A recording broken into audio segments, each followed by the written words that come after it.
रोमकरासपत्र अध्याय 3 मराठी.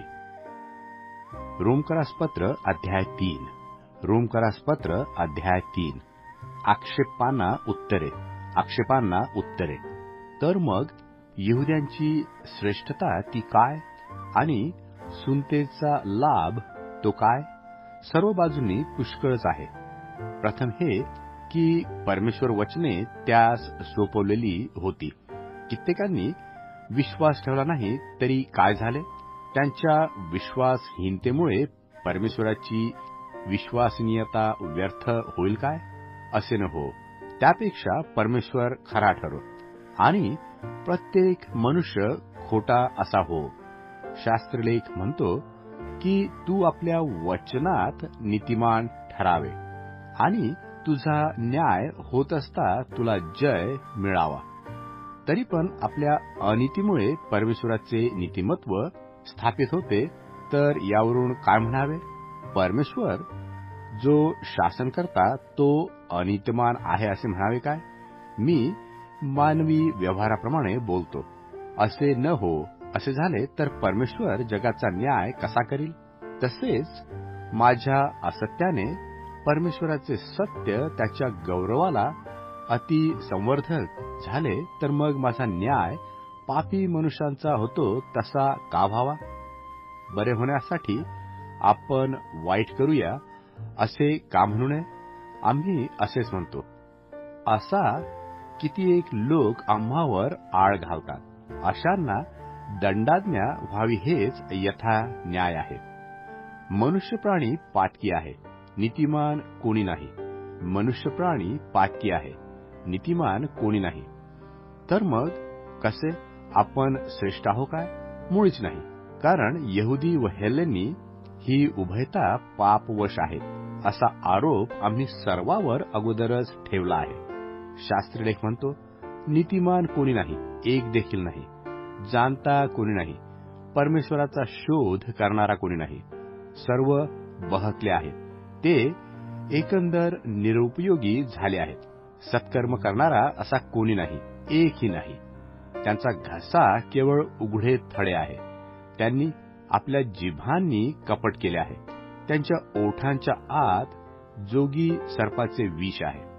त्यांचे तोंड शापाने व कडूपणाने भरले आहे. त्यांचे पाय रक्तपात करण्यास उतावळे आहेत. त्यांच्या मार्गात विध्वंस व विपत्ती आहेत. शांतीचा मार्ग त्यांनी समजून घेतला नाही. त्यांच्या डोळ्यापुढे परमेश्वराचे भय नाही. आपल्याला ठाऊक आहे की नियमशास्त्र जे काही सांगतं ते शास्त्राधीन असलेल्या लोकांस सांगतात, यासाठी की प्रत्येक तोंड बंद व्हावे व अवघे जग परमेश्वर दंडास प्राप्त व्हावे. त्याचसमोर कोणीही मनुष्य नियमशास्त्रातील कर्मांनी नीतिमान ठरणार नाही. कारण नियमशास्त्राच्या द्वारे पापाचा बोध होतो. ख्रिस्तावरील विश्वासाच्या द्वारे नीतिमत्व प्राप्ती. ख्रिस्तावरील विश्वासाच्या द्वारे नीतिमत्व प्राप्ती.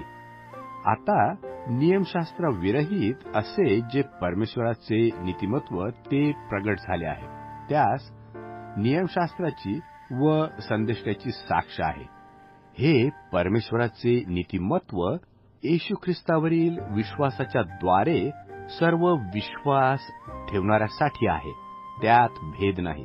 कारण सर्वांनी पाप केला आहे आणि परमेश्वराच्या गौरवाला ते अंतरले आहेत.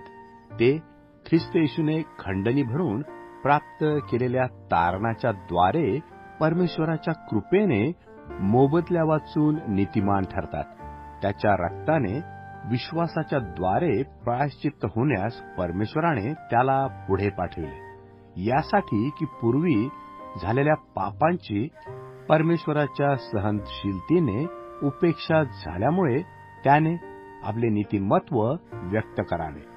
आपले नीतिमत्व सांप्रतकाळी असे दाखवावे की आपण नीतिमान असावे आणि येशू ख्रिस्तावर विश्वास ठेवणाऱ्याला नीतिमान ठरविणारे असावे.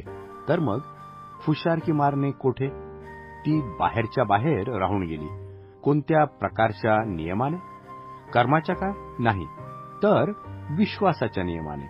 यावरून मनुष्य नियमशास्त्रातील कर्म वाचून विश्वासाने नीतिमान ठरतो असे आपण मानतो. परमेश्वर केवळ यहूद्यांचाच आहे काय? विदेशी लोकांचाही नव्हे काय? हो, आहे. जर परमेश्वर एकच आहे आणि तो सुनता झालेल्या लोकास विश्वासाने व सुनता न झालेल्या लोकास विश्वासाच्या द्वारे नीतिमान ठरविल, तर तो विदेशी लोकांचाही आहे. आपण विश्वासाने नियमशास्त्राला निरर्थक करतो काय? असे अगदी नाही. उलट आपण नियमशास्त्राची स्थापना करतो.